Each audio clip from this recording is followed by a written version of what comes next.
Bakery. Island bakeries, good to the last come for over 2 decades. We have the best sliced bread anywhere on the island, the best butter bread, cakes and pastries, and a staff that's warmer. Island bakeries, good to the last crumb. We also have island-wide delivery buses, outlets at the industrial site Bay Road and on 4th Street, opening hours from 5 a.m. to 6:30 p.m. Easy no man. Island bakeries, good to the last crumb. Island bakeries, good to the last crumb.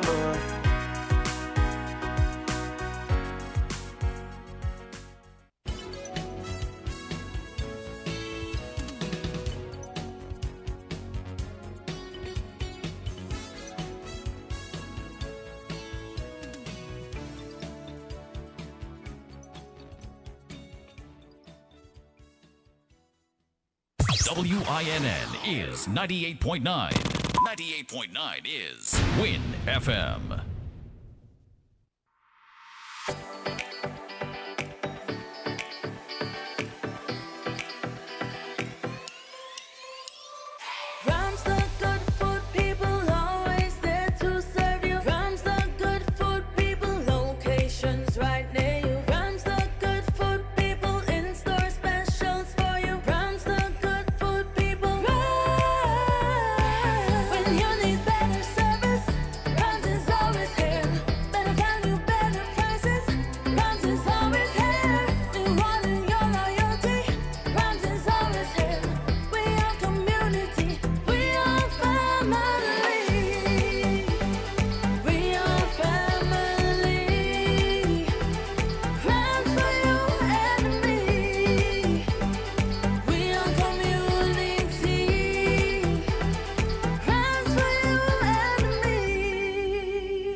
I ain't got no hurricane safety tips now. Well, Skellek got, and together we can weather the storm. So, check this. Prepare for power outages. Charge devices before a storm strikes. Develop a plan in the event that electricity goes. Learn where and how to shut off your home's electricity. Ensure that there are no trees in the lines near you. If you are experiencing low voltage, turn off the main switch in your home. Do not touch wet appliances. Be sure to stay tuned to Skellek's Facebook page and website for updates about the outages and restoration. For emergencies, our contact numbers are 465-2013, 661-2013, and 600. I repeat, 465-2013, 661-2013, and 600. Remember, with Skellek's hurricane safety tips, together we can weather the storm.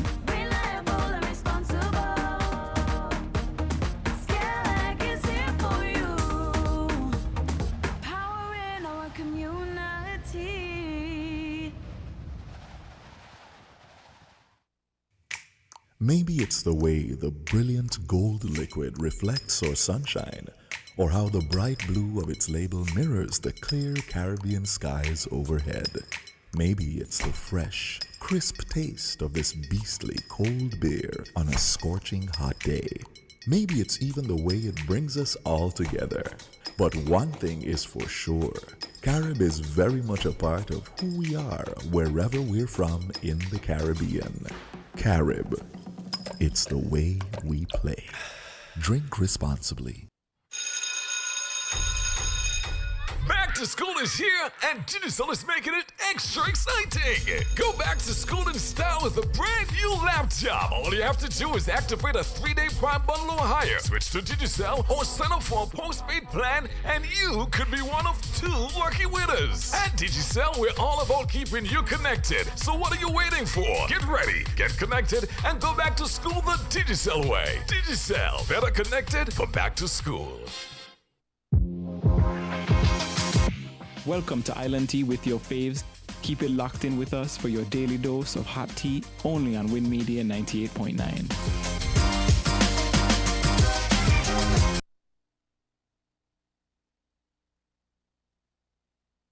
9 minutes after the hour of 8 this morning. It's the finale of August, I should say, well, the final week, because we still have one more day to end August, which is the upcoming Sunday. Once again, to the Federation of St. Kitts and Nevis, good morning. The regional and international diaspora, good morning. We're being simulcast on TVC Channel 40, Facebook, as well as YouTube. If you're listening on your FM dial, we are 98.9. Just to remind you of our numbers, our local number 466-0989, 1305-921-4619, 1718-285-6984, or 0333-440065. That's in the United Kingdom. For those of you celebrating a birthday, anniversary, graduation, preparing to go back to school, whatever you are celebrating, celebrate hearty. Remember to thank the High One for bringing you to another day.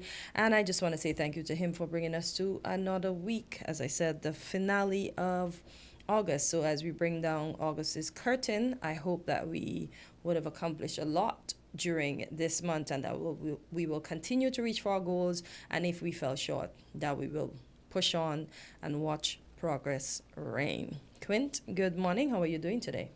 I'm fine, thank you. And you? Trying to be better than yesterday, but today I see that we may have a tropical wave. When I checked the forecast last night, well, it's approaching. Don't let me say we may have.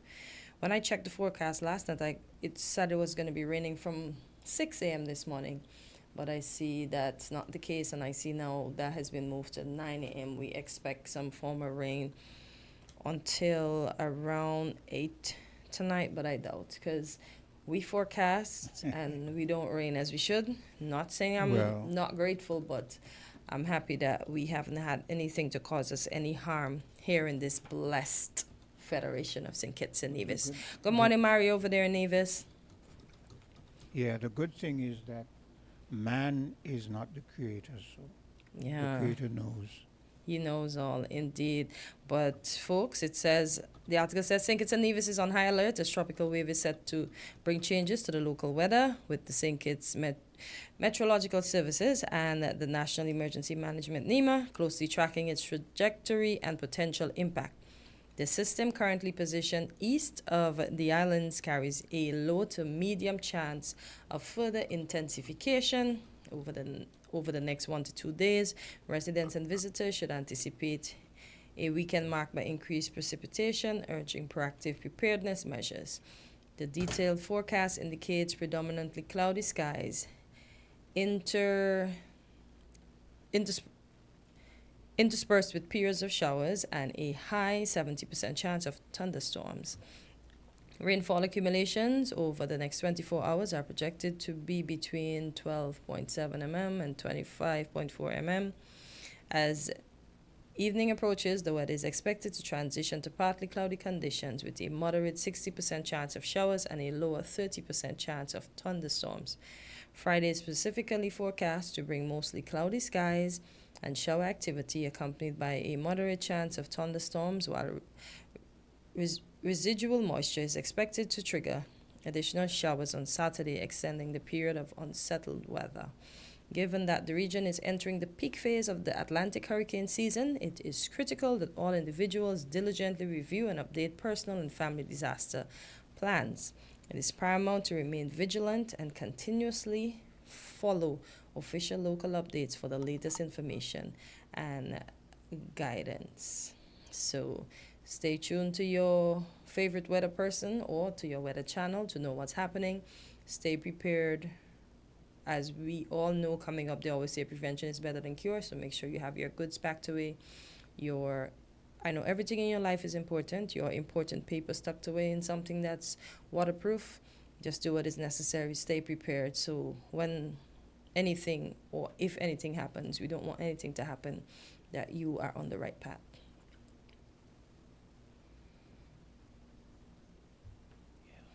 And as we continue along on this morning news, I have a big one here for us. I don't know how big it is, but I have a big one. It says St. Kitts and Nevis reinforces rule of law and good governance with comprehensive legislative reforms.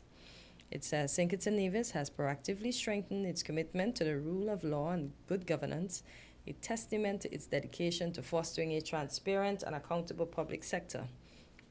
Augustine Skerritt, Minister, Councillor, and alternate representative to the OAS, articulated the Federation's progressive legislative agenda at the August 20th, 2025 regular meeting, where discussion centered on rule of law and good governance in the Americas, a stronger role for the private sector.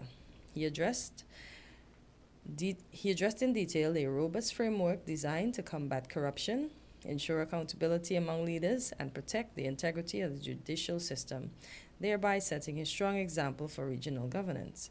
The core of St. Kitts and Nevis' strategy lies in a series of meticulously crafted legislative acts aimed at deterring and punishing illicit activities within high office.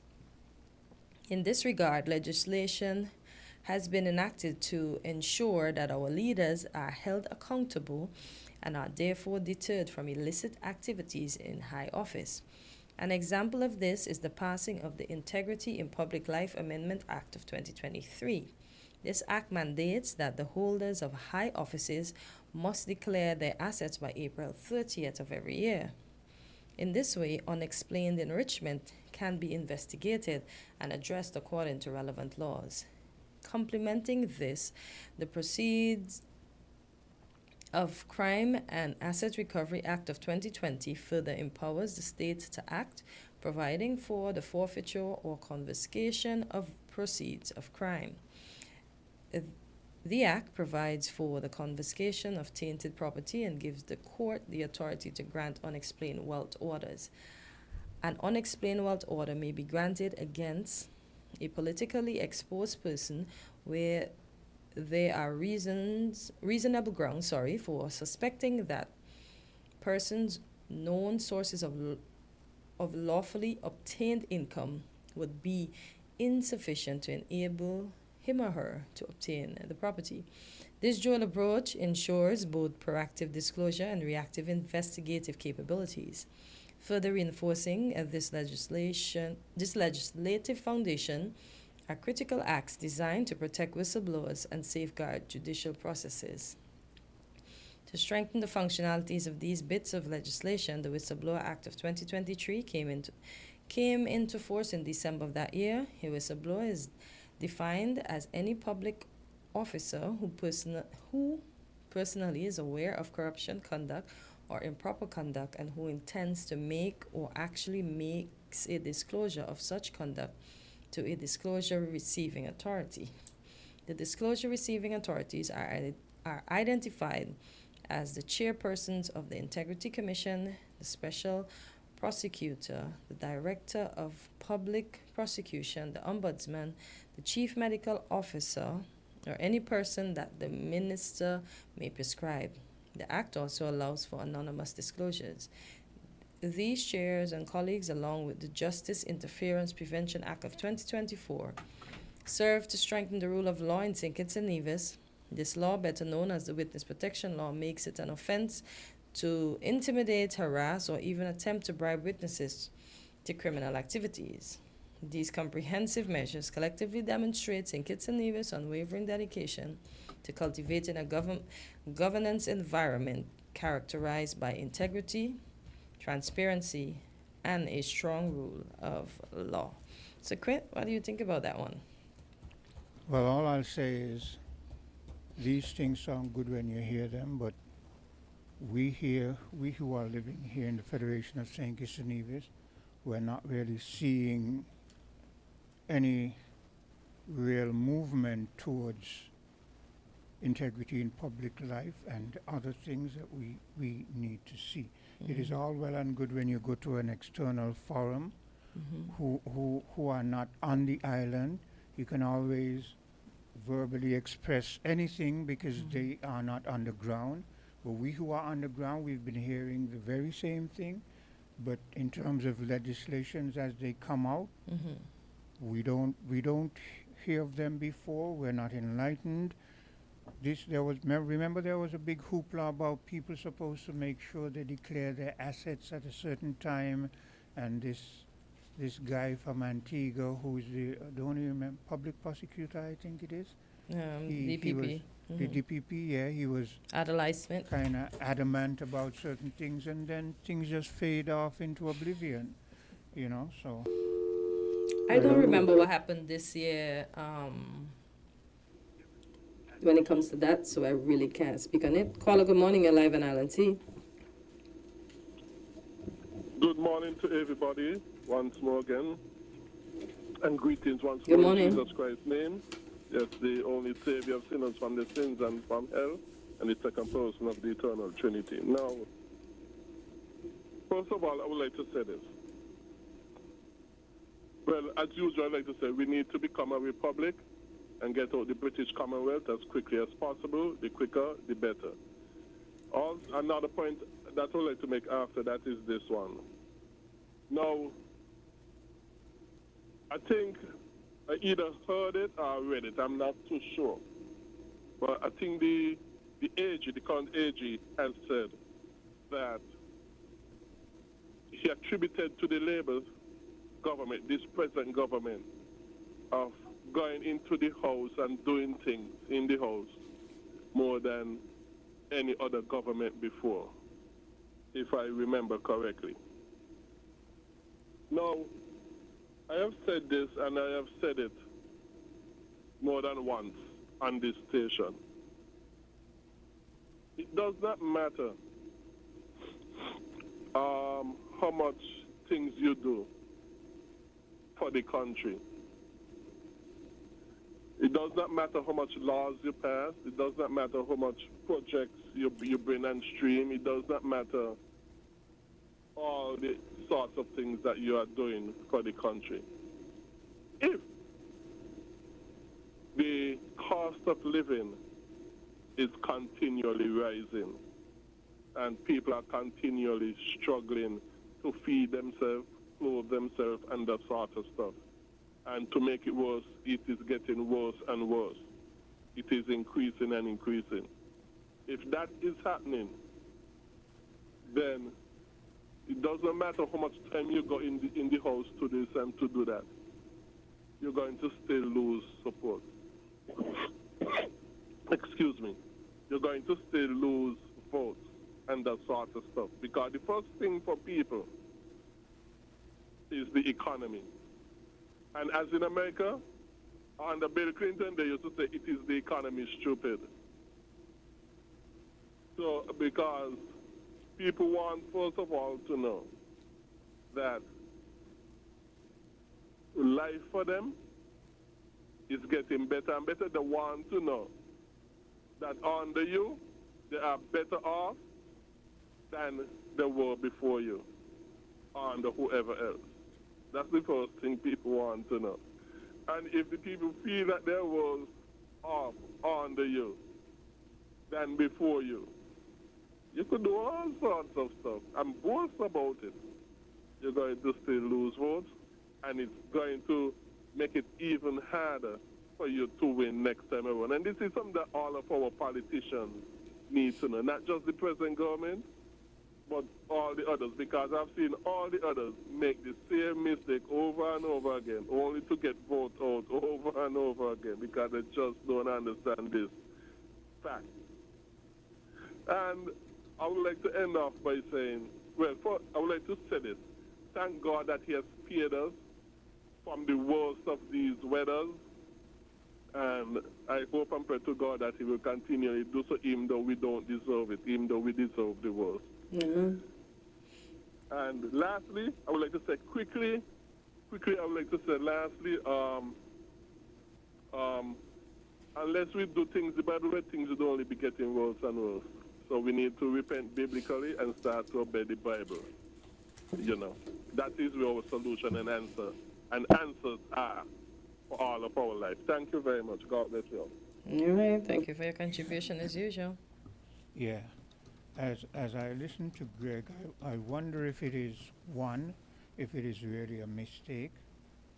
We, the people who are in the position to vote, are fast beginning to believe this is no mistake. It is intentional what they're doing, because they keep doing it. Governments come, government go.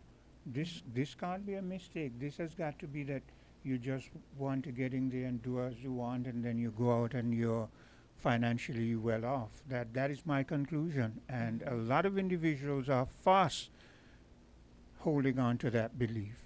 Hello, good day. Yes, good morning. Good morning, Quinn. Yeah. Good morning, bro. Home and abroad. We have 5 minutes Morning to before you the guys. next. We have 5 minutes before the next program. Go ahead. Okay, let me just make it brief, and I'll come back in after the program is over. I'm going to say to the people, I hope they just heard what Gregory just said. And on the political side and the political comments, I 100% agree with him. And let me make it short.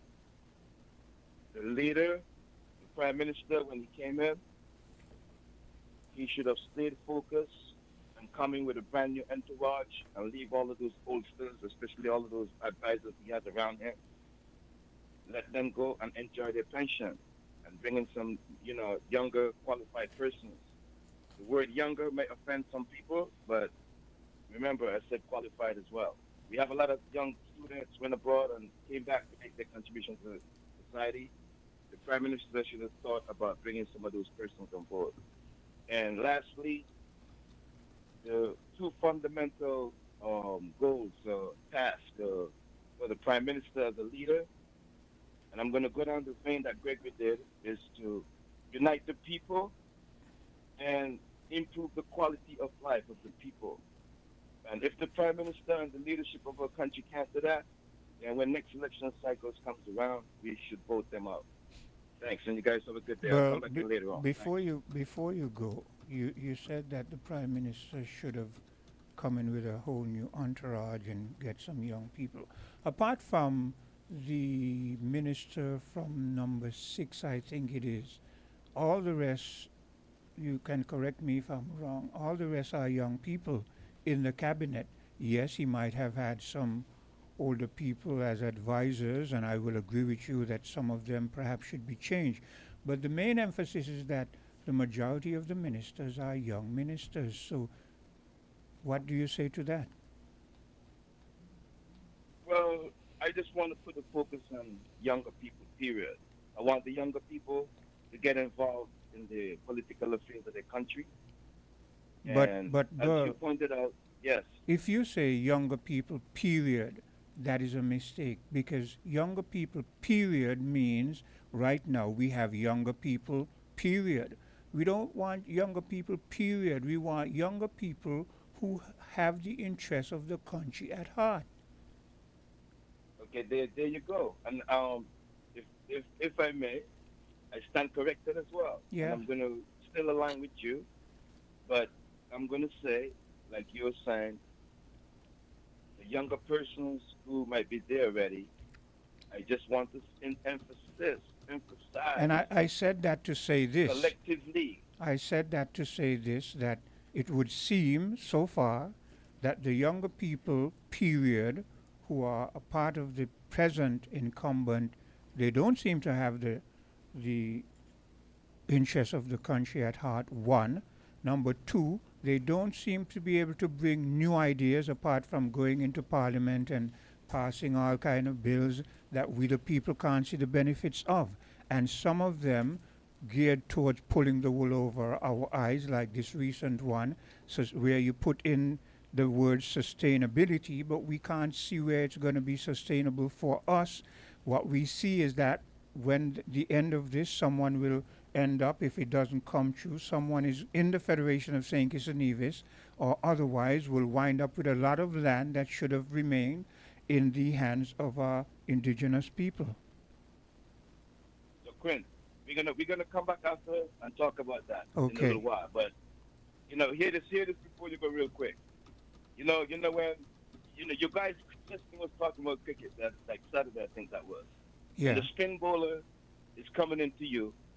I like how you got me right now. You got me shuffling, but I'm good at shuffling as well. But guess what? When we come back after, we will continue our discussion. Okay. Yeah, thanks. Yes, you're welcome.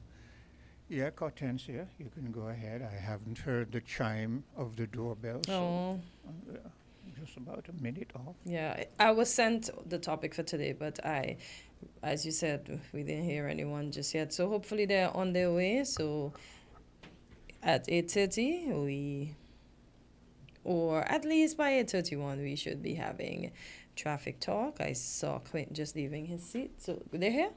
Okay, they're not here just yet.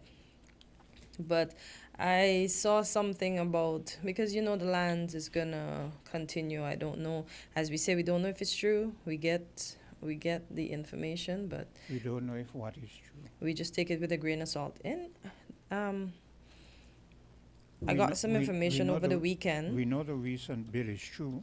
Yeah, that. Yeah, and that is where our priority should be, Yeah, under recent bill. because again, I only hear the word sustainability, but I don't see the benefits of it, especially when we also hear, in relation to the foreign investors or the supposed foreign investors, we hear the word sovereignty, which means even if you come and you say this is going to be a development, we hear going to be new hospital, new school, new this, blah, blah, blah. Yeah, you can bandy those things about, but will we benefit from them? I hear the chime, so I'm going to take a bit of a commercial break and we'll be right back.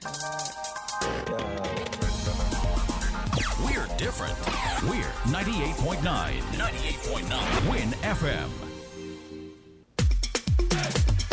Big, build strong, grow together. Let Hosford's building and even centers lead the way. From tools to materials, we've got it every day. Hosford's building and even centers, a name you can trust. For where they dream protect, don't go and build with us. Dream with us, grow with us, build with us today. Hosford's is the partner that helps you pave the way. Supermarket shoppers understand that convenience matters. At Hortspur's Value Mart IGA, we know that price matters most. Ample parking and the widest variety matter. At Hortspur's Value Mart IGA, we know that price matters most. Clean, spacious aisles and the highest level of customer service all matter. At Hortspur's Value Mart IGA, price matters most. We've renewed our commitment to guarantee the lowest prices in the Federation. Why? Because we understand that in this tough economic environment, price matters most. Shop smart. Shop Value Mart, where price matters most. Farms Estate Nevis and Wellington Road, St. Kitts. Get ready to build, save, and celebrate. It's the Builders Paradise Culturama Weekend Sales Event. 3 days only, July 31st to August 1st. That's right, for one epic weekend. Take 25% off store-wide on all discountable items. From power tools to paint, tiles to timber, plumbing to finishes. Everyday low prices just got even lower. Don't miss your chance to stock up, step up, and save big this Culturama. Visit Builders Paradise at the Industrial Site Bastille. Call 869-466-4938 for more info. Builders Paradise. Build more. Spend less. Everyday low prices goes lower for Culturama. This Culturama, it's time to celebrate culture, celebrate savings, celebrate at Hosford's. Hosford's Culturama sales event runs from July 31st to August 1st. 3 days only. Enjoy 25% off all discountable items store-wide at Hosford's Building and Nevis Centers, Hosford's Furniture and Appliances, Ashley Furniture Home Store, Hosford's Automotive Accessories and Spares, and Builders Paradise. And that's not all. Get double cash back at Hosford's Furniture and Appliances and Ashley Furniture Home Store. Whether you're upgrading, renovating, or just ready to save, celebrate big this Culturama the Hosford's way. July 31st to August 1st. 3 days only at Hosford's. Everything you need under one roof. Terms and conditions apply. For Culturama to Independence is your time to ride in style and save all the while with Hosford's Automotive. Get up to $8,500 off on all models. No down payment, free bill of sale, 12 months of free servicing, or choose up to $1,000 in free groceries or free gas, your choice. And it doesn't stop there. Get free registration, licensing, tinting, and accessories. Whether you're a first-time buyer, a growing family, or just ready for an upgrade, this is your moment. Hurry in to Hosford's Automotive, St. Kitts Kitts and Nevis and ride in style. Save all the while. Terms and conditions apply. Basta! We run things are run we. Basta! Basta! Living color, do it differently. Basta! Basta! Large and in charge, like for the party. Basta! Basta! We set the pace, then everybody follow it. 7 flavors, best taste. Buster, bolder, better, better. Pick your color. We set the pace, then everybody follow it. Buster, live in full color. Basta!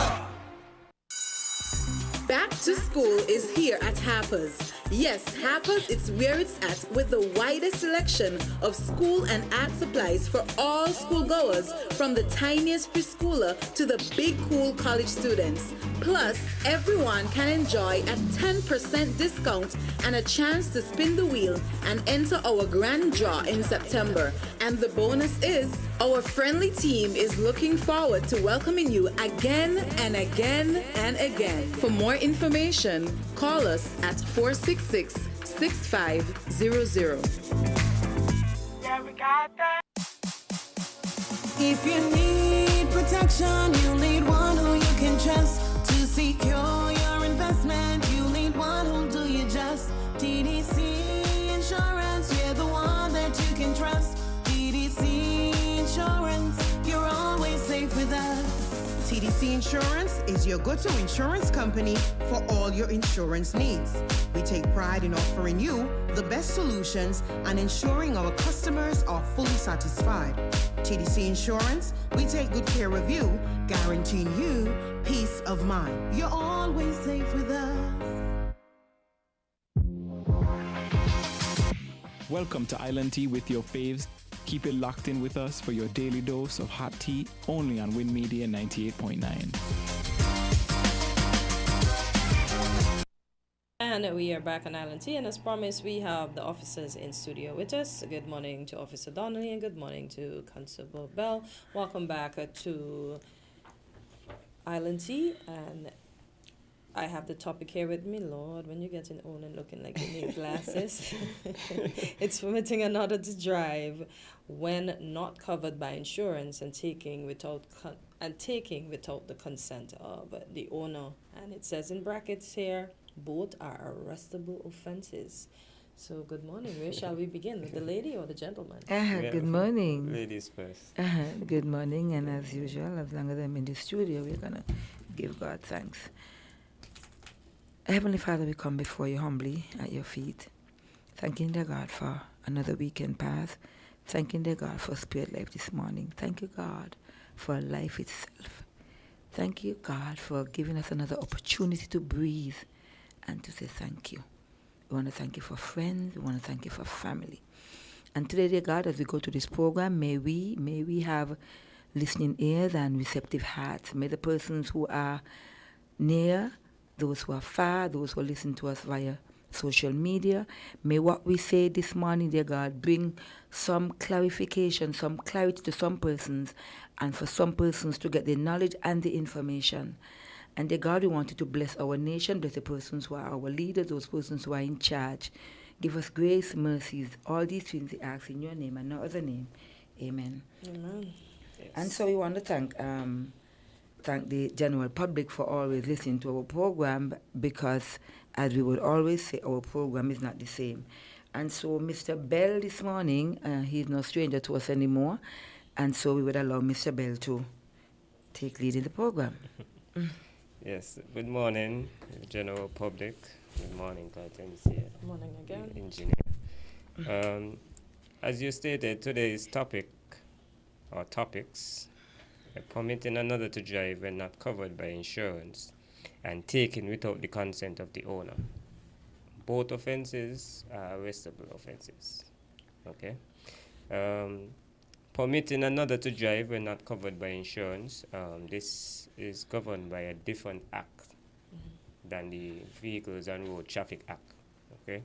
This is Section 3.1 of the Motor and Vehicle Insurance Third Party Risk Act, Chapter 15.02, Revised Edition 2002 of the Laws of the Federation. And for persons who may want to read about the laws of the Federation, they can go on lawcommission.gov.kn. lawcommission.gov.kn. Okay? And this section states, it shall not be lawful for any person to use or permit another person to use a motor vehicle on a public road unless there is in force in relation to the user of that motor vehicle by the person such a policy of insurance or such security in respect to the third party risk as comply with the requirements of this act. Okay? There are two ways one can be charged for this offense, which is permitting another to drive when not covered by insurance. One is by granting permission to someone to drive a motor vehicle when they are not a holder of a valid and unexpired driver's license. Okay, so even though your vehicle may be insured, if you permit another to drive your vehicle and that person is not the holder of a valid or unexpired license, then you're permitting them to drive your vehicle when not covered by the insurance. Because the insurance covers valid drivers. So, if, for example, I may want to borrow your vehicle, or you may want something done, but you're not in the position to move at the time. But you know, hey, Bell, I have seen Bell drove before. You did not inquire whether or not I have a valid or a driver's license at all. Mm-hmm. All you know, you see me drive before, and you think that I'm capable of driving, and you want me to make that run for you. Now, if the police stops me down the road now, I am not the holder of a driver's license, then you now will be charged for permitting me to drive your vehicle when I was not covered by the insurance. Okay? The driver of that vehicle now will be charged for driving without a valid and unexpired license and driving when not covered by insurance. The other way one can be prosecuted for this offense if you are granting permission to someone to drive your motor vehicle when the vehicle itself was not covered by insurance. So if you, and we encourage drivers, hey, even though you know you're borrowing a vehicle from someone just to make a run down the road from A to B, inquire about the insurance policy. Some persons have different types of insurance policy. The insurance policy might cover 25 years and older. The person that you're permitted to drive that vehicle is just 18, 20, 21, 24. So that policy does not cover that driver. The insurance policy may say 2 years of driving experience or more, at least 2 years. I might have just gotten my license last year. That policy does not cover that person. Some persons have named policy insurance, specified name policy insurance. Hortensia and her husband, XYZ, your son, your daughter, but Bell want to drive your vehicle. I go down the road, stopped by the police, or even gotten in an accident, worst case scenario. Now the police have to inquire about that insurance policy. Now I'm going to the insurance policy. The insurance policy say, hey, it's only Hortensia and XYZ is permitted to drive this vehicle. Bell's name is not in it. You can be charged for permitting that person to drive your vehicle when they are not covered by insurance. And that person will be charged, even though they were ignorant to it, for driving without being covered by insurance. We also encourage persons, when you're renting vehicles, to inquire about their insurance policies. Everyone rents their vehicles with different terms and conditions. Sometimes I hear a person say, hey, I took out the insurance, or I didn't pay for insurance. No, I wouldn't go too much into depth with that part, but anyone that is driving a motor vehicle must be covered by insurance. They must be covered by insurance. So if you're renting someone a vehicle, that insurance policy must cover them. So if you want to apply that to your terms and conditions where it's an extra fee, then that is on that person. But we don't want persons who are renting vehicles to say, hey, you're renting the vehicle, are you paying for your insurance, or if you're just paying for the rental alone? No. You must ensure that that person driving your vehicle is covered by insurance, or you can be charged for permitting another when not covered by the insurance. Also, rental companies or persons may have private vehicles that they are leasing on their own merit. And the insurance policy, as we stated earlier, may say 25 and older. But someone under the age of 25 comes to you and they say, hey, I want to lease the vehicle for a month.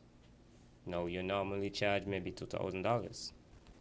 You explain to the person, hey, this is the policy, whatever. The person say, well, I could give you 3 if you work with me. Now, if you rent that person or permit that person to use that vehicle, whether or not they paid extra, if stopped by the police, if they get in an accident, they will be charged for driving when not covered by the insurance. And you, the owner of that vehicle, will be charged for permitting another to drive without insurance. I don't know if Donnelly want to give any No, input. you're doing justice to that topic. Go right ahead. Good job. Yes. Secondly, taken without the consent of the owner. Now, we chose these 2 topics because they were hand in hand. Reason why I say that is, if I'm stopped, the vehicle is not covered, or the vehicle does not cover me by the insurance policy, the obligation is on the police to inquire from the owner whether or not they permitted you to drive that vehicle. Now, you may have your vehicle home. Your son know where you have the key rack. You might be home sleeping. He don't want to disturb you, but he wants something down the road. He doesn't have a driver's license, or your insurance policy may say 25 and older, and he's not 25. Now he takes the chance and go down the road. He gets in an accident. Now the police will have to inquire from the owner, hey, we're in possession of your vehicle. Tom is driving that vehicle. Tom does not have a driver's license. Tom is saying, Mommy gave me that vehicle. You are saying you did not give him the vehicle. Now, who should the police believe? Now, the police have to properly investigate, get statements and everything. If Tom insists that, hey, Mommy did give me that vehicle, but Mommy is now trying to get out of the drama, and Mommy say, I did not give Tom that vehicle. Now, both of you will have to go to the court. And based on the statements and the way that the case is produced to the magistrate, he or she will make a decision based on the facts provided.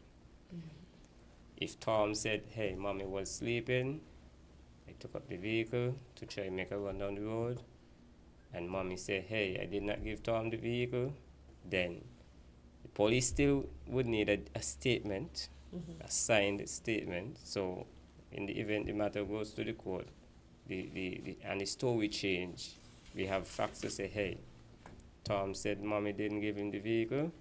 Mommy said she didn't give Tom the vehicle. Now, you will be now exempted from that charge for permitting. The mommy. Yes, Okay. for permitting another to drive when not covered by the insurance. But if you had give him permission to use that vehicle, that's where the topic, the Previous one. the previous topic would have come in play. If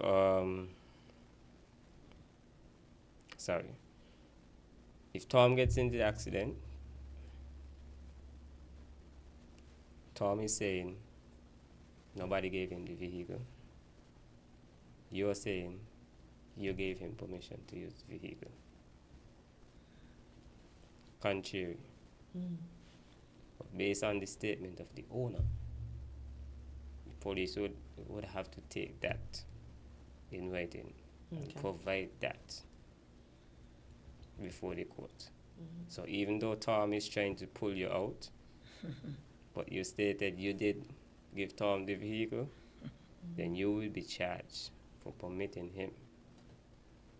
But I think on the parent side, depending on Tom's age and what Tom does, even if Tom says he didn't get the permission and the parent side didn't give him, the parent might still have to pay either way. Yeah, because if that person is a juvenile. Yeah, that's what. Yeah, that's so what I'm that's saying. I'm glad that you made that topic too, because I was just speaking based on the fact of someone being an adult. Yeah. Now, I would ask So Tom- Donnelly to be more in depth with that part with the child, because What if when Tom it was comes to 18? juveniles, we have different steps. When does the age for juvenile ends? 18. Okay, so he's a juvenile still. Okay, because I was going with 18. So Okay. 18 and older, you're considered an adult. 18 and older is an Yes. okay. Yeah, so but some persons, listening to Mr. Bell, some persons, some parents or family members do know that the child or their children do not own a driver's license, or Bell would have spoken earlier about the way how the insurance policy is set up.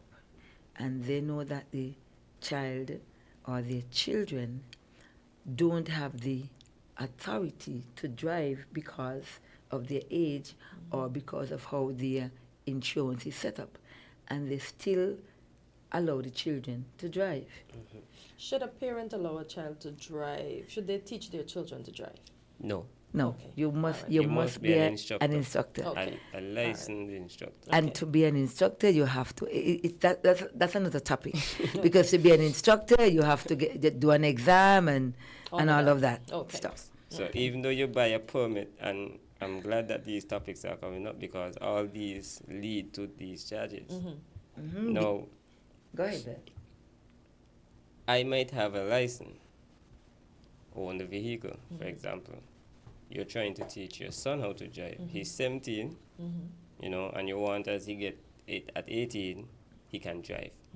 Remember, someone can get a permit at the age of 16. For a cycle only.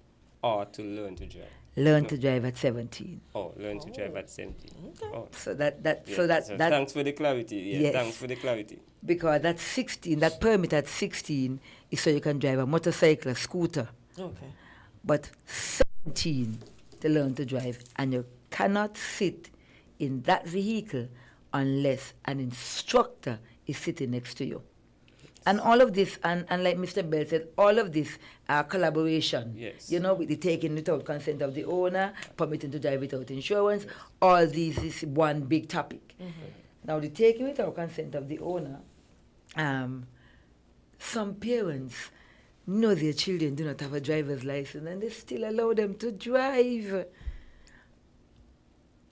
I was speaking to a gentleman on the weekend who told me that his son driving since He in primary school.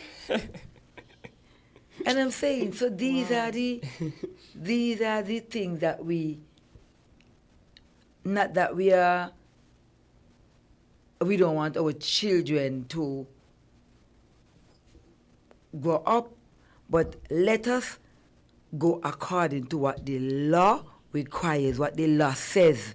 The law says you get your driver's license at 18. Some person will say, oh, I only want to teach my son on a pasture. I don't want to go, I'm not going on the street. Oh, I live up in the mountain, he can drive. As a matter of fact, about 3 years ago, this young lady, her daughter goes to used to go to the college, and she was driving. And, someone drive to our attention, and I called out to her, and I said to her, well, the information that she got, she said to me, well, I'm a mother of 6, and my daughter is the oldest. How old is she? 17. She have a driver's license? No. But she let her daughter drive to the CFB every morning because of where they live. I can't get up every morning to take her to college. And she's speaking as if that it's okay.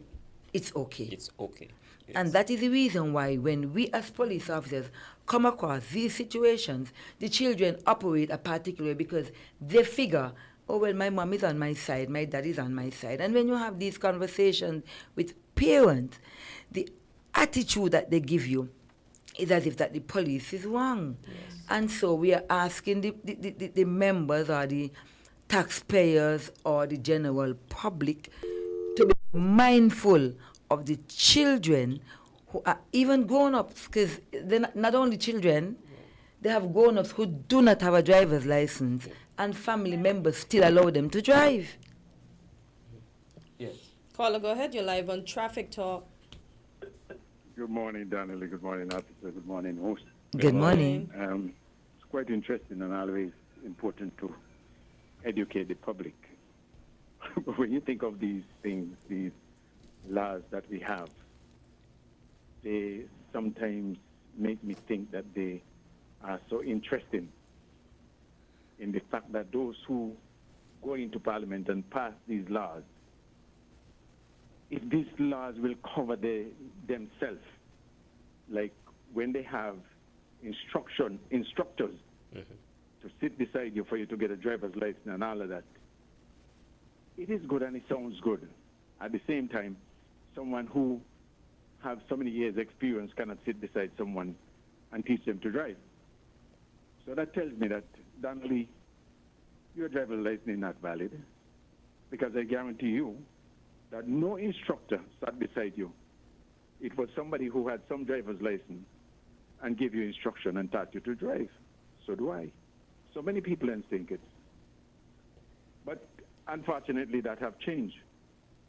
And so therefore, to say that, I say that to say this, even those who pass the law maybe need to go back through the whole system and reset the driver's license and have an instructor sit beside them. When you make your food, you should be able to eat it. Or you make a drink, you should be able to drink it. I'm confused. And so having now put in penalty on those who are trying to teach their children because the law says so, which I know the law says so, and the law is the law. Caller, let me ask a question before you continue. You're saying that most of the folks from back in the day, I'm not going to say older, elderly, that they were taught not by instructors who were trained? He was an instructor. At the same time, he was an experienced driver, an experienced person who had experience in driving, and so they were able to teach somebody else how to drive, and I only know that.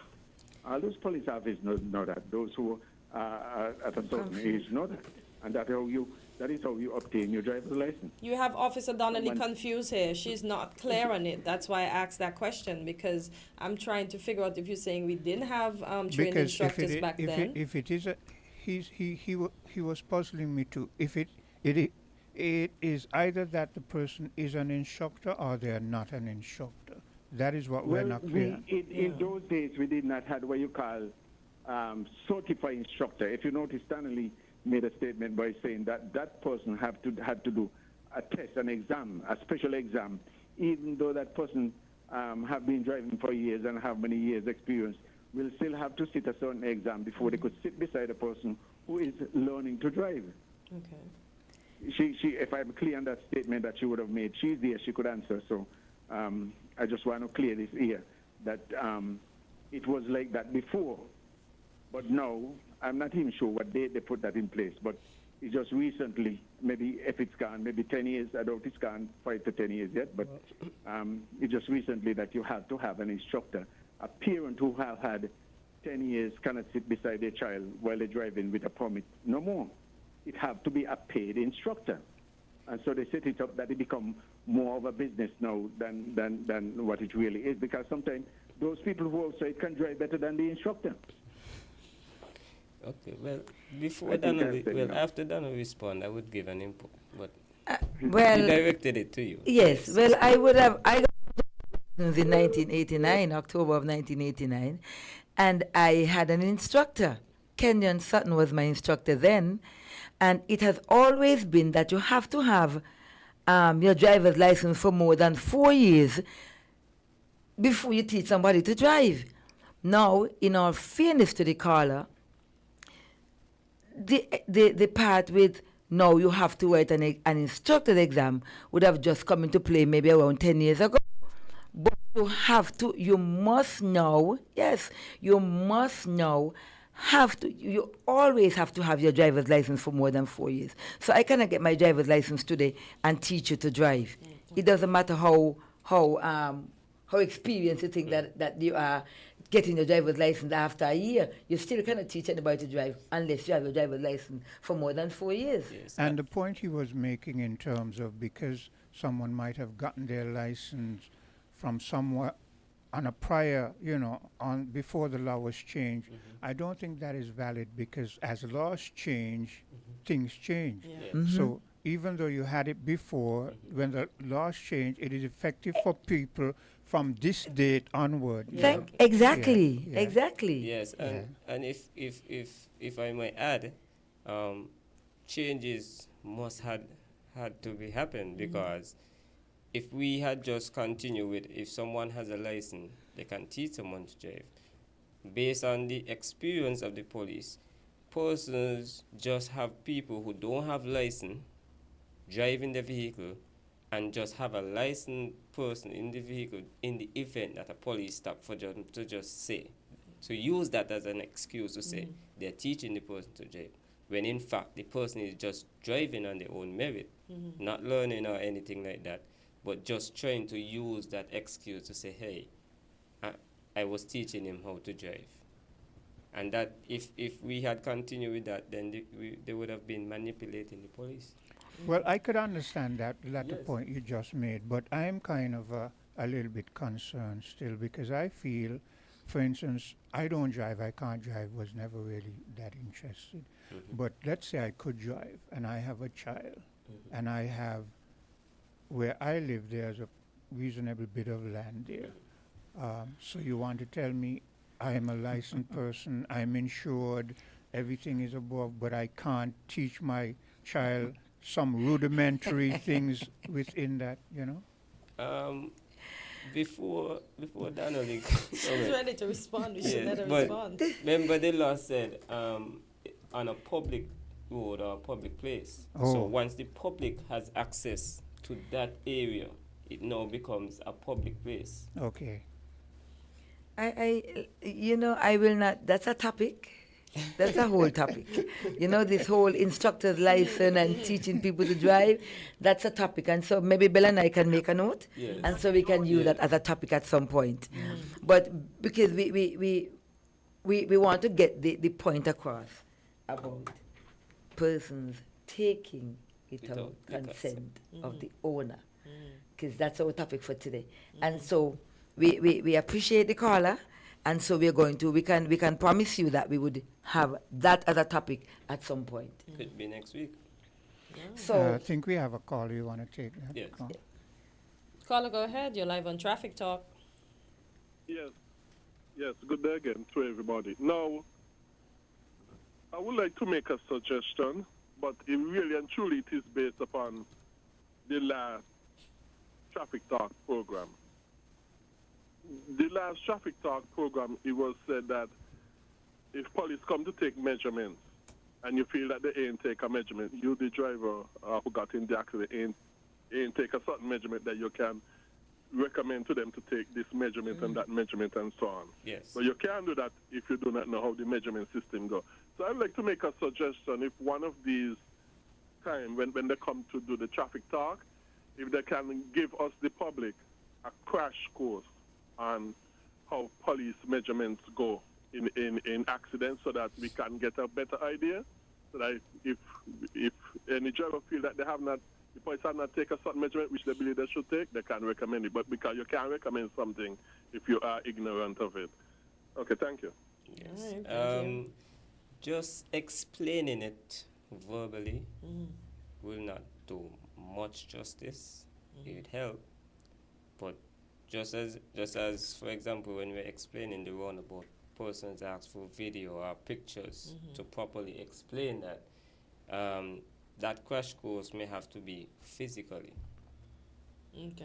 And that's why you see we cannot do it for everyone, but when you see like you have big companies that have a lot of drivers and stuff like that, we go to them and we educate them.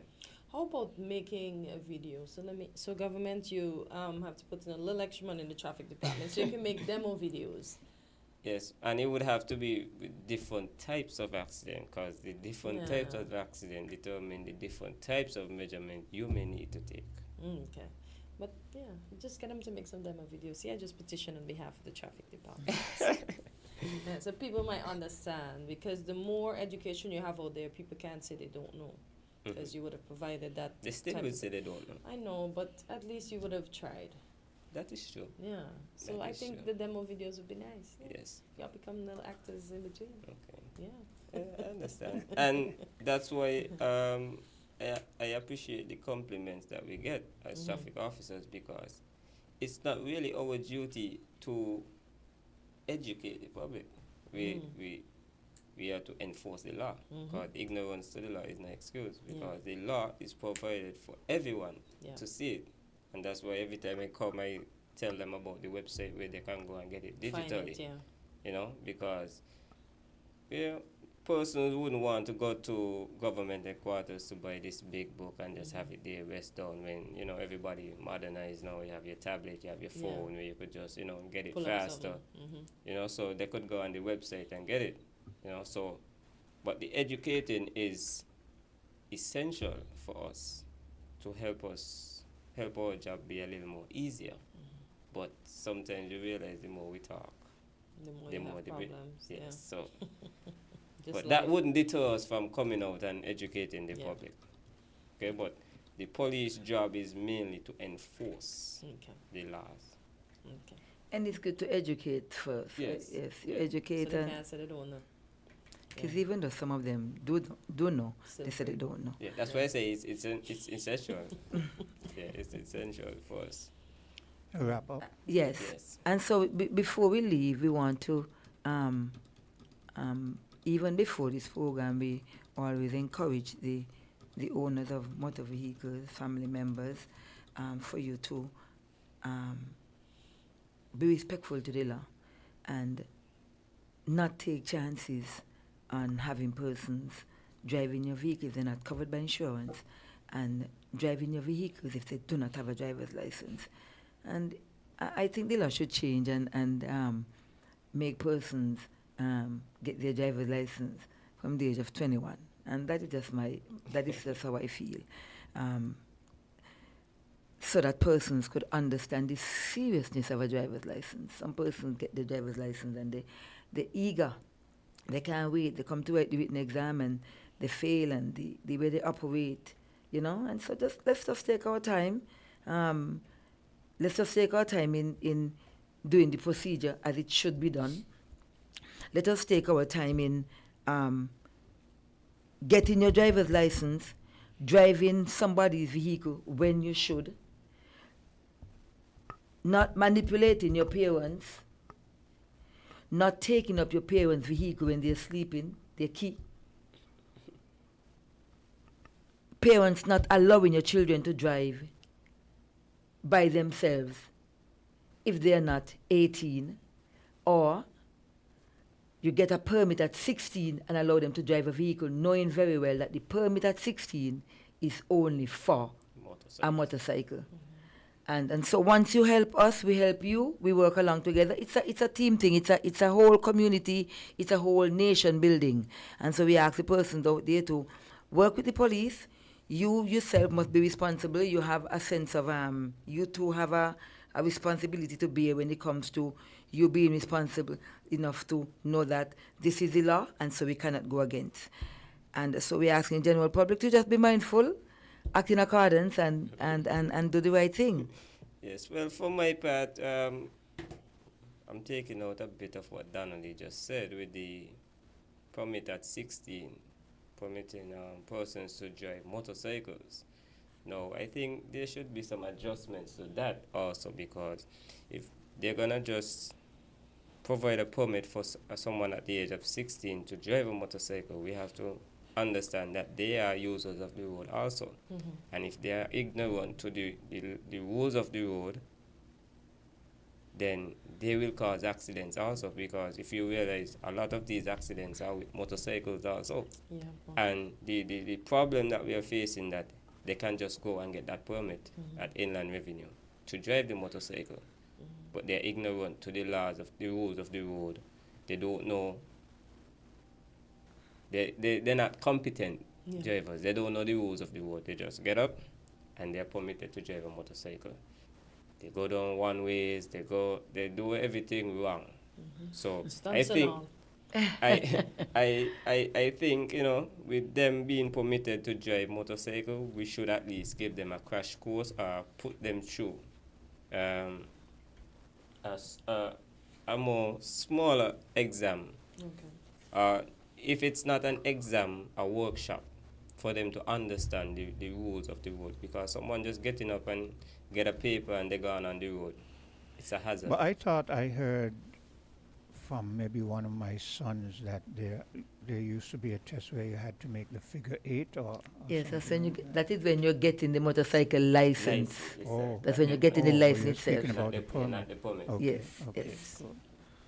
So, but for me, I just want to continue to encourage persons to drive safe. Yes, we had accidents over the weekend.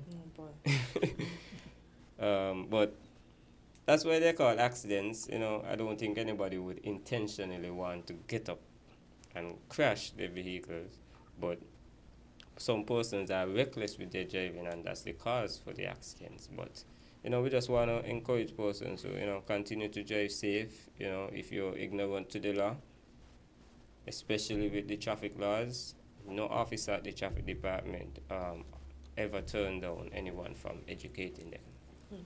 I actually gave someone a ticket, and the guy was telling me, hey, I'm accepting the ticket, but I'm ignorant to the law, and can you, you know, share it with me?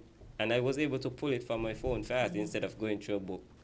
And I asked him, hey, I took a screenshot and I airdropped it to him, and I airdropped the whole laws to him. You know, and he was like, officer, I really appreciate that. You know, and that builds confidence with the drivers too and the police.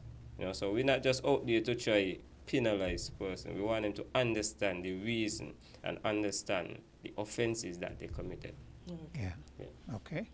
And thank you so much for coming in as usual and educating us every week. And have a safe day. Be safe on the road. I can't tell you have an accident-free day or week because I know something is going to happen. I wish it won't, but have a good one today. We're different. We're 98.9. 98.9. Win FM. Kids and neighbors, it's time to celebrate! We're raising our glasses and saying cheers to 20 years as your trusted telecommunications provider.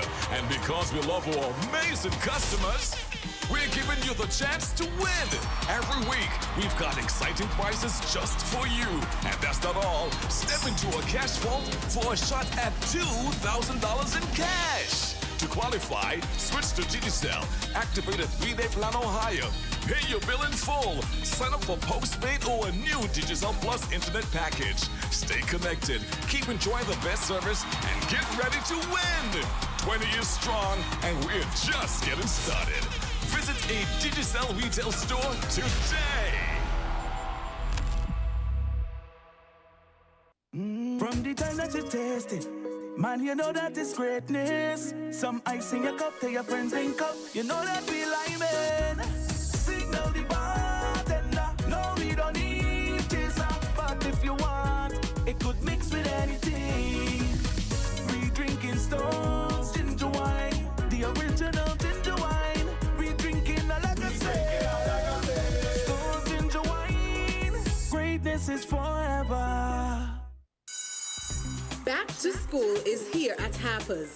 Yes, Harper's, it's where it's at with the widest selection of school and art supplies for all schoolgoers, from the tiniest preschooler to the big cool college students. Plus, everyone can enjoy a 10% discount and a chance to spin the wheel and enter our grand draw in September. And the bonus is, our friendly team is looking forward to welcoming you again and again and again. For more information, call us at 466-6500. Welcome to Island Tea with your faves. Keep it locked in with us for your daily dose of hot tea. Carry Festa is connections, community, and unity. It is understanding each other without saying a word.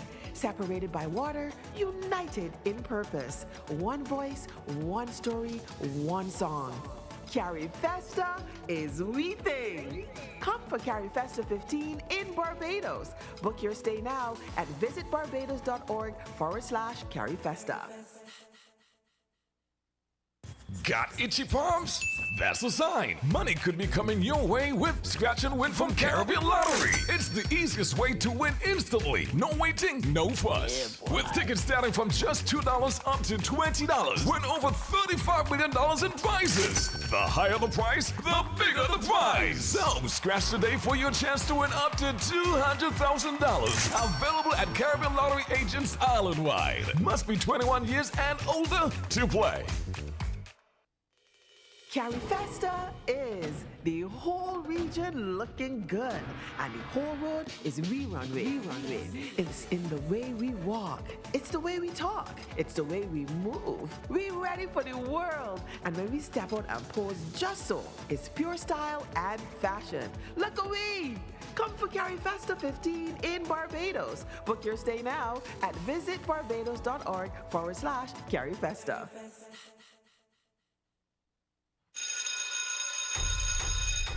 Back to school is here, and Digicel is making it extra exciting. Go back to school in style with a brand new laptop. All you have to do is activate a 3-day Prime bundle or higher. Switch to Digicel or sign up for a postpaid plan, and you could be one of 2 lucky winners. At Digicel, we're all about keeping you connected. So what are you waiting for? Get ready, get connected, and go back to school the Digicel way. Digicel, better connected for back to school.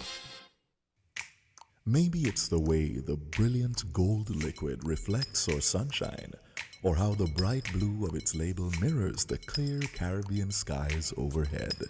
Maybe it's the fresh, crisp taste of this beastly cold beer on a scorching hot day.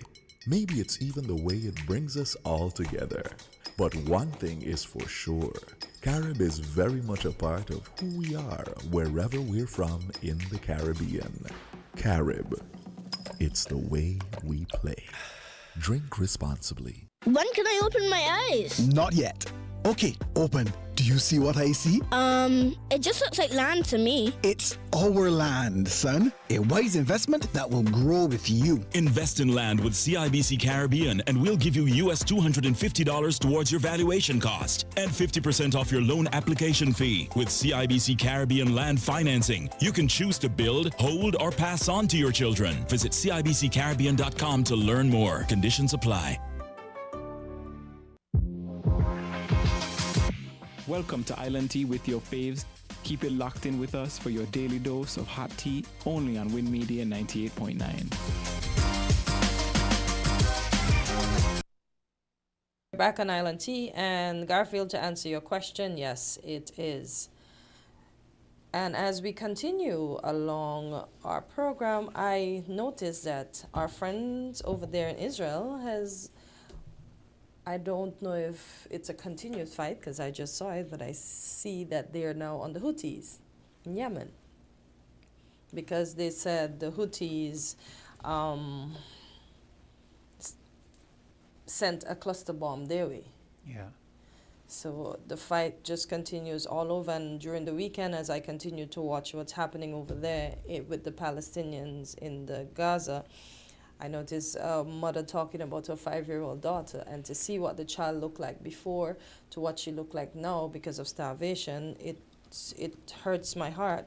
And then to see the Prime Minister of Israel, Mr. Netanyahu, says that they're not using starvation as one of the ploys to get rid of the Palestinian people. Look, I don't even give any credence to the Prime Minister of Israel. What I feel is that the way the world is going right now, that there are some changes that are going to eventually happen over time. And I believe that the way Israel is acting right now is not going to bode good for any Israelis anywhere in the world in the future. Because history, we're going to remember this. We the people, we the other peoples of the world, we will remember this. So do what you can for as long as you can, because we are watching, and as the world evolves and as things change, when we are in a better position, the rest of the people of the world, Marcus Garvey said, if you continue to treat a people a certain way without empathy, remember we are human beings and thus subject to the inclinations of human beings. You understand? So do not expect sympathy and empathy from us when you had the chance and have the chance to do it, but you insist on a genocide of a people. When things change, be prepared for what the outcome will be. That is what I will say. We have a caller. Caller, good morning. You're live on Island T. Good morning. Even more outrageous, Quinn, is the fact that in the news this morning they killed some more journalists, and international, not just people representing the Palestinians in journalism, but Reuters, AP, I think it was, and Al Jazeera. And from the description that I saw on BBC, it sounds as if they deliberately targeted the cameraman first. Yeah. Okay? And then on the second attack, waited until the first responders went in to try to help. The drone hit again. And the BBC presenter was making the point that this is a war crime. Okay? And you wonder how much further. Let me ask you a question, Mr. Mahan. You think, let's be realistic. You think that if this had happened or was happening in Cuba, that they wouldn't have already taken military or otherwise action? You think if Traore down there in Africa had done this or was doing this, they wouldn't have already stepped in and done things? Of course. Okay. Of course. That would be that would have been the perfect justification to go in. Yeah. Okay. That what is happening here is against international law and so on. Yeah. But somehow Israel is untouchable. Okay. Because as I've said and I reiterate, they are part of the game. They're only giving rhetoric. But one of the questions that the presenter asked, why do you think Israel is not allowing foreign journalists inside Gaza? And the answer was straightforward. Well, they want to control the narrative. They don't want people to actually see what's happening on the ground because it's too horrific. And so they keep them out. Look, I've seen... Two things that Israel did that should have woken up people a long time ago. One, banning international journalists from covering the war inside Gaza, and 2, from the time they announced a total blockade of food, water, and what it was, electricity or something like that. What did they expect was going to happen? But even at some point, didn't expect people to starve. Even before that, let's go back way before all of this started. The way the rest of the world has allowed Israel to control how the Palestinians survive in terms of they control when they can shut off their water, they can control when they could shut off their electricity. This is long before the war, you know. Yes, yes. And the rest of the world allowed that. So Israel knows that it is being empowered. It has been and it continues to be. Look, I've seen pictures of Israeli soldiers who can speak English. You know they're going to have the accent. And if you hear some of the things they're saying when they come up on Palestinian civilians, if you hear some of the things that some of the Israeli people themselves, they're not soldiers, that they're saying to cheer on their soldiers. If you hear some of the things that Israelis are saying after they have slaughtered some people, you say these people are just completely heartless. I can't. It's unspeakable cruelty. I don't understand it. Huh? What does a newborn or a 3-year-old child have to do with what happened in October 7th? How much retribution is too much? Yep. How much revenge is too much? I'm glad you asked that question, because every time I hear people from the same BBC and CNN and other places talking about, but remember, you know, they went and they kidnapped some people, but how much have you killed since then and continue to do so? Yeah. Imagine 1,200 is costing the genocide of Palestine. Yeah. Yeah.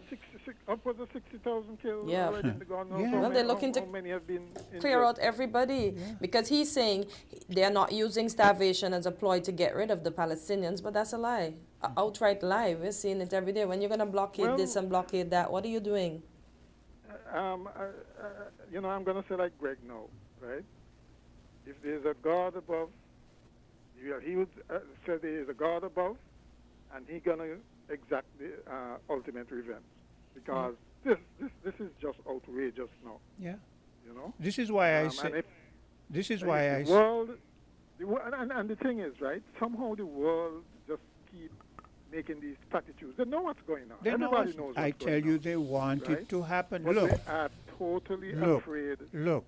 Afraid of what? Look, they're afraid not of what? They're they not have ways and means to deal with this situation. They are not afraid. You see that statement that Trump made, and it sounded way back. It sounded Oasis. like about we're going to make resort, and the rest of the world want their cut. They're looking at the financial fallout of these things. They're only talking and saying, well, we are going to think, but they want. Look back in history. I've said over and over, this is what they have done. Look back at the history of the Caribbean, and you see how the Danish, the Germans, the British, the Americans, the Scottish, all of them. You go back to the history and see if what happened in the Caribbean isn't what is happening to the Palestinians right now. How they played with the land and the people. And they were fighting against each other, and then when it's convenient for them, look at what will happen with Haiti. You see how all of them joined together to fight against Haiti? It's history is there. By now, every country in the world, whether with Western values or not, should have broken off should have recalled their ambassadors, broken off diplomatic ties with Israel. Yeah. Right? What if they don't do that? What is to prevent some other country from doing likewise to some other people that they do? Well, they will. They will when they're ready. You see, this is why I say we don't live in a little world, this cushion cotton world. You know, if you're going to be realistic, the world from the time the Europeans discovered, they set their foot in the West. We've seen what they're capable of. Go back to their history when they were among themselves and look at what they were doing to themselves and each other. But Quinn, this is 2025. Generally speaking, over the last 50, 60 years, you could say that we were at least getting a little more civil, right? But it's like we reverted back to 18 something, Mr. 19th McMahon, century. Mr. McMahon, if you look at the history of Africa presently, look at the history of Africa, look at France in combination with those countries that France controlled in Africa, and see what has happened to them. Look at when they come and they discover all over the world, those developed, when they come and they discover oil and mineral in your country, look at the history of what has happened to the indigenous people. They either get some kind of miraculously a disease comes and wipes them off, or look, we're living in colored glasses, you know. The world is, and these Europeans are vicious people. And this is why I say, let it play out, because you can only do so much for so long. But we're watching. And we are more enlightened today than we were yesterday. And when I say we, I mean we, the brown and black people. But Quinn, it's not enlightenment that's going to cause a difference, you know. Okay?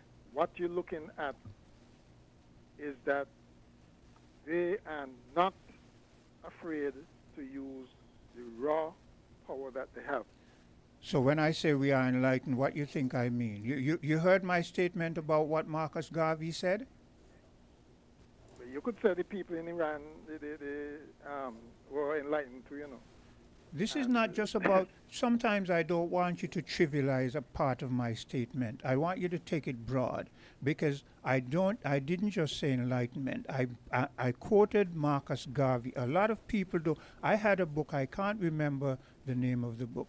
I don't know where I would find it now, The Prophets and Teachings of Marcus Garvey. And I remember as a young boy reading this book. I hear what I said, as a young boy. And I remembered, because I was following my history, I remembered that quote where Marcus Garvey said, "Continue to treat me the way you are. And then when I am in a better position, don't expect me to act in a way that is less than being a human being." In other words, Marcus Garvey was saying, while you as a human being can show sympathy and empathy, and you don't always expect that when the shoe is on the other foot, I'm going to turn the other cheek and be kind to you. It may sound harsh, but that is the harsh reality. But this I understood the point you were making, you know, Quinn. Yes. And the point I was making was that they understand that as well.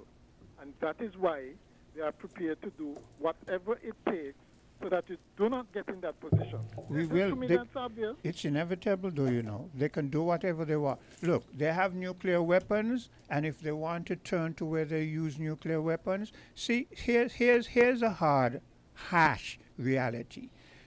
If those who have nuclear weapons reach the point where they want to resort to using nuclear weapons, then they have decided they want to wipe out all of humanity. But I'll say this, they will not wipe out all of humanity. It may take us a lot of years before we get back, but they will not be able to wipe out all of humanity. And I think they know this also. All right, Quinn. Could I just turn to the local scene a bit? Yeah. I think I heard you on Friday say something there about you were wondering if our present parliamentarians, when they make certain decisions that's going to have a huge impact on the future, if they don't have children and so on that they think about when they're making these decisions. And the question, the point is that it doesn't matter to them. Their children will be taken care of. These ordinary people's children who won't be, right? So they can pass bills about exclusive, sustainable, special zones because they know that they and their offspring are going to be in a position to purchase those highly inflated properties. The ordinary person won't be. They know that they can go to whatever other enclave they want because they have set themselves up.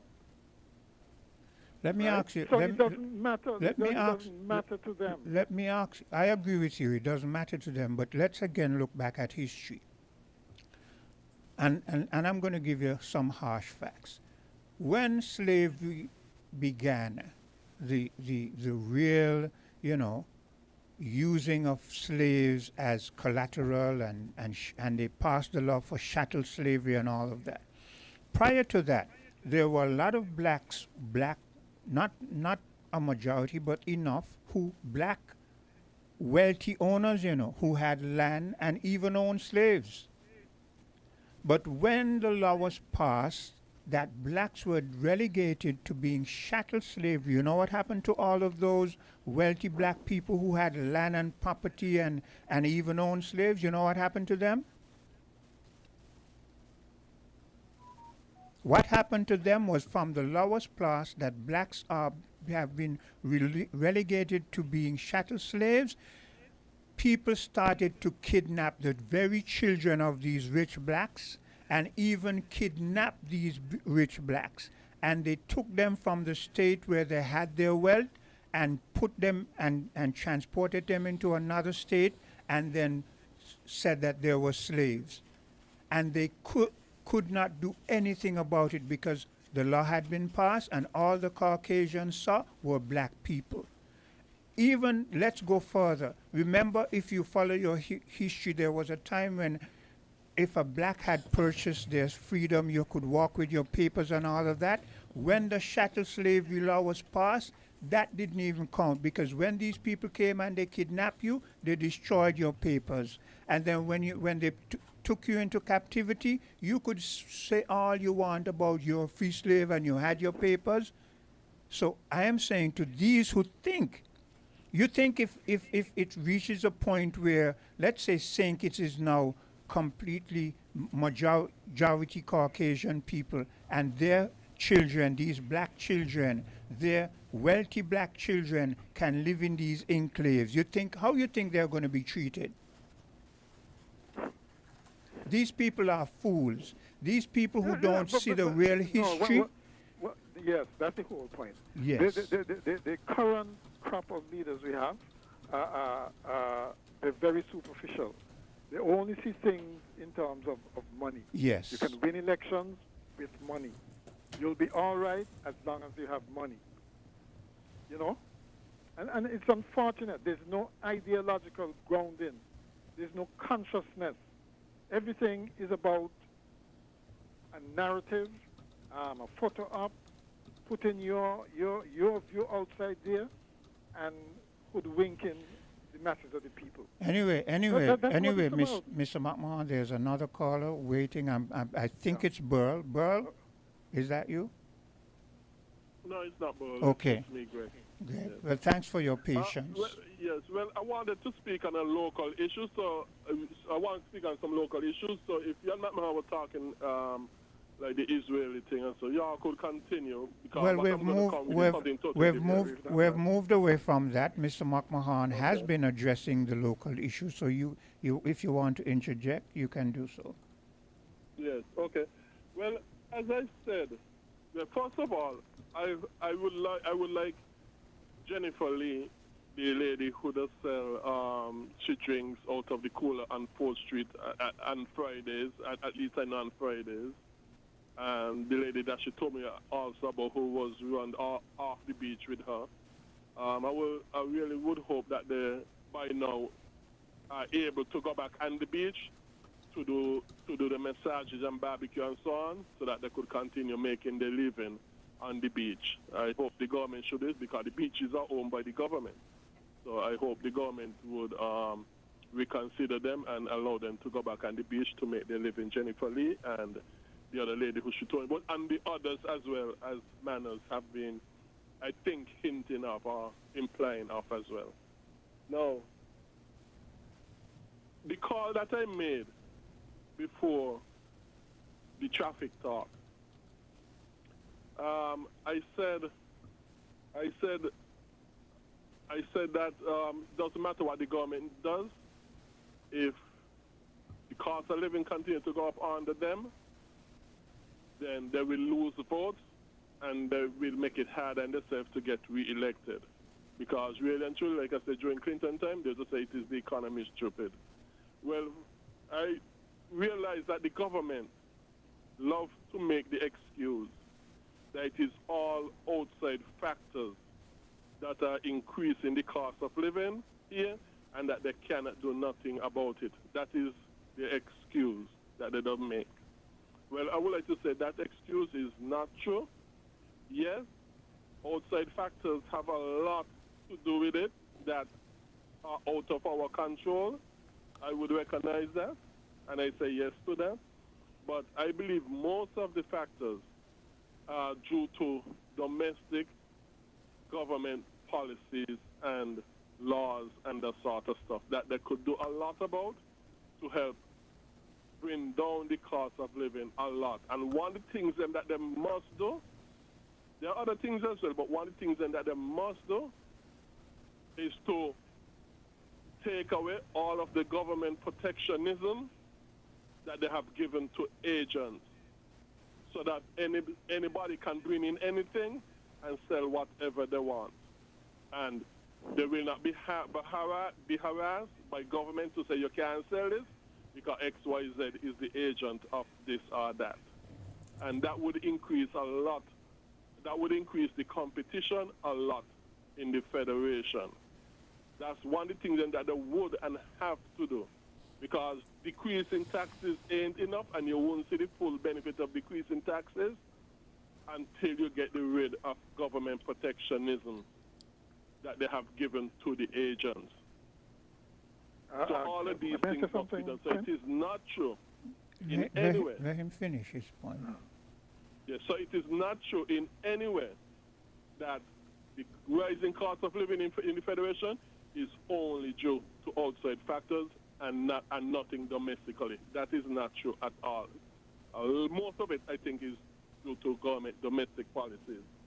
Now, also, I would like to say, one of the things that is causing government corruption in the Federation, well, government corruption all over the world. One thing that causing government corruption all over the world, including, I believe, issues with land and all sort of stuff, is because we have been pressuring government to increasingly do this and do that and do all sort of stuff. And pressure is coming down and then more and more and more to find extra money to finance this and that. And because of that pressure, I think governments, in order to get the money and obtain the money to do such, fulfill the increasing demands that are put on them, resort to all sorts of things that they should not be engaged in. Government have to decrease their government spending and that sort of stuff. Greg, why can't they, instead of resorting to wrong, why can't they resort to creativity that brings productivity? Government and creativity does not go hand in hand. Okay. The private sector and creativity goes hand in hand. That's very true. Yeah. But lastly, I would like to say, concerning the Israeli Gaza and so on issue, what Israel is doing is obviously wrong and should always be condemned. And I would like to say, where the Gazans are concerned, get right with Jesus Christ, and Jesus Christ would deal with your situation in his own time, in his own way. And the abortion, which is the murdering of the unborn in the womb, because you're murdering human beings and slaughtering human beings in the name of abortion. The abortion issue that's going on locally here in the Federation and elsewhere in the world is just as bad, evil, and wicked as what Israel is doing in Gaza. As a matter of fact, the abortion, which is murdering of the unborn, is even worse to me, even more wicked and evil to me. because you're killing the most innocent of human beings. Okay. But it is all evil and wicked. Thank you very much. Greg, you actually feel that an abortion is worse than having a child that is born dying of starvation? Well, you're not going to convince Greg along those lines because exactly. He's adamant and he's strict along those lines. Because an abortion is wrong, I do agree. But how you think in one day 2,000 abortions is going to happen in one place? And here's but look at the level of suffering. My gosh. Here's where mind you, yes, as Hortensia just says, abortion is wrong, and mind you, abortion is becoming too casual. I was watching a video. I was watching a video just 2 days ago, and I saw a bunch of young ladies in a congregation, and it is to do with getting therapy. And if you hear those young ladies casually saying, one of them said, casually, she's sitting down and she says, "I've had 10 abortions in the last 3 years," and then another one says, "In the last year, she just had 3." And then after one makes a statement, the group says these words: "We're not looking at the act. We're looking at the healing," or something like that. You understand? She's blessed to have 10 because some persons can't even have one child. I made that point to say abortion is wrong. But here's the difference with abortion. Abortion, even though it is wrong, and again the system sets up this. The system says you have the right to decide whether you want to abort or not. So that is different to where you decide to get rid of an unborn child, as opposed to people have no choice whatsoever, and you're just killing them. Exactly. So that's a big difference. Yeah, it's a huge difference. Yeah. But it's always interesting to watch how people's view change, and people can become so oblivious to the repercussions of what they're doing. I heard over the weekend somebody saying, again defending this land issue, saying, so what if the people, if a group of people want to put, I think it was Mrs. Henry was saying that you go down the south of the East Peninsula, and you see these big gates and for gated communities, and basically, she was countered with, well, so what if the people in the community want to put up a gate to control who comes in? How do you go from somebody who is conscious, who's a student of history, who knows the development of the country? How do you go from there to defending something like that? This is not somebody's private home. They're a lot of land. They're castles. This is like me. I live on a cul-de-sac here, right? This is like me deciding that, well, at the top of the dead-end road, like a dead-end road, at the top of it, I am going to put a big gate so that we the residents of in this little cul-de-sac, are going to control who comes in here. You think anybody would stand for that? So why should we stand for a similar thing on a bigger scale happening, whether in Nevis or Mr. McMahon, we won't stand for these things if it is our own people. But as long as it is people of a lighter pigmentation, it seems as if we'll stand for anything. And to answer the first question that you asked, how do we go from here to there? Look back at the history of Germany and Hitler and the First and Second World War, and you will see it started kind of like that, where Hitler was able to convince the German people that the Jews were coming and the Jews were taking over, and it started in little segments.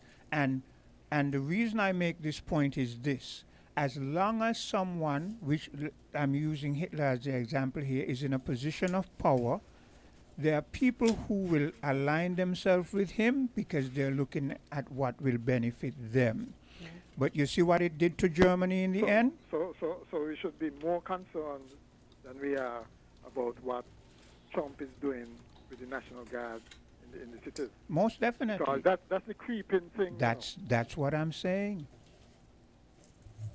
Everything starts small. Yep. Because he's sending it from state to state to say he's cracking down on crime. There's another caller. Hello, caller. Yeah, Quince is me again. I'll be quick as possible. Now, whatever considered to be worse, that I really would not be arguing. You know why I would not be arguing that? Because in the end, it is all murder and slaughtering of innocent human beings. And like I said, those in the womb, I believe, are the most innocent among us. Where human-to-human relationships are concerned. Because where God is concerned, we are all guilty sinners before Him, worthy of His punishment, which is death. But what we are saying, Greg, is if let me use Hortensia, even though I know she's not that way inclined. If Hortensia, with her own body, decides that she wants to abort a child, as wrong as we may feel it is, she has made that decision. But these people in Palestine have not made any decision for anybody to just get in there and decide they want to, get rid of them. That is the difference. Don't forget the suffering, Greg. But the human being in her womb, the person in her womb, has not made that decision. Yes, like but the Palestinians, the they did not make the decision. But the person whose body it is, because again, there's another argument as to when that becomes a child. All of those I'm not going to get into. But the person whose body it is has a right to do with their body as they please. No, nobody have the right, the unlimited right to do with the body as a because nobody have the right to murder another human being. That is what you say, and even though me and Hortensia, and I'm sure Mr. McMahon agree, it is still the right of the person to make certain decisions. It's certain. Yeah, Yeah. And there are other certain decisions that it is not right for that person to make. Yes. Hortensia doesn't have the right to take up a knife and use her body to be stabbing you with it. But see, you've gone to doesn't have that extremes right. now. You see where he goes on these trajectory that have no merit.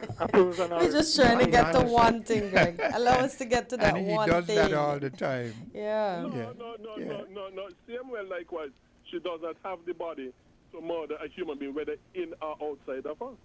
Anyway, I'm not going to follow you down that rabbit hole because it's not going to get anywhere. We've been there They before. might flood us out with water. Yeah.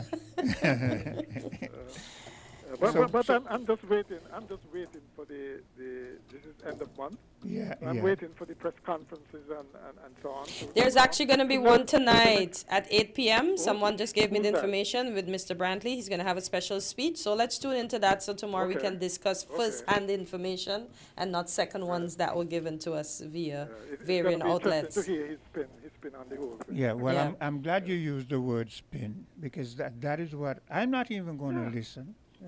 But Quint, we need to discuss it tomorrow, man, Quint. Look, I'm not going to listen. Quint, man, come on, man. Mr. McMahon, let me rally him to listen. Because Quint, how we can discuss it here? For me personally, I've had enough of Mark Brantley. Oh, look. I think this is my personal position.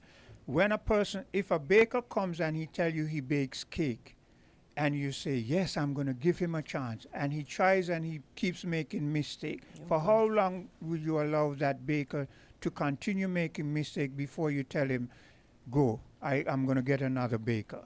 You understand? Mark Brantley has been in this arena long time. You know, I got some information that the last time CCM lost in election because they tried to take 80 acres of land in Nevis. So do you think that might be their downfall again this time? I'm not a prophet, so I'm not going to even venture there. You gotta, if you're gonna critique something, you gotta hear it first. Exactly, right? I'm not disagreeing. And since we're gonna get it from the horse's mouth. Hortensia and Mr. Warner, I agree Mr. with McMahon. you. And Mr. McMahon, I agree with you both 100%. But just to hear Mark's voice now these days irritates me. Well, Mr. McMahon, let's hope that our progging, as we say, or our poking at Quint to tell him to listen I know email I'm listen gonna get somehow. this. I know you both gonna tell me. You're both gonna enlighten me. So I don't. Have No, we want your input. But Quint, I understand where you're coming from because you know you're gonna get spin. Yes. You know you're gonna get some kind of smooth talk. Yes. And Brantley is good at that. That is why he's been so successful. Too many, and it's a Caribbean phenomenon. Yes, it's not it just, is. just a local phenomenon. Too many of us, mesmerized by somebody who speaks well. Yeah.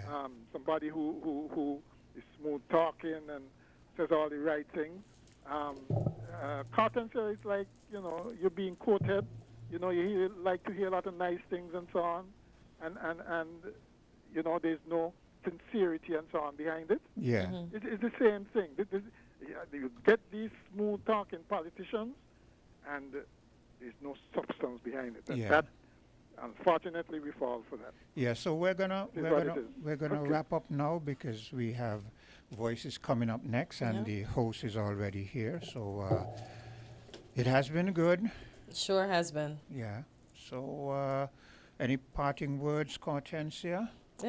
Just be productive and safe today, be it on the roadways or wherever you are, and have a great Monday. Same, exactly what Hortensia just said. Found the sound 98.9 FM. Back to school is here at Harper's. Yes, Harper's, it's where it's at with the widest selection of school and art supplies.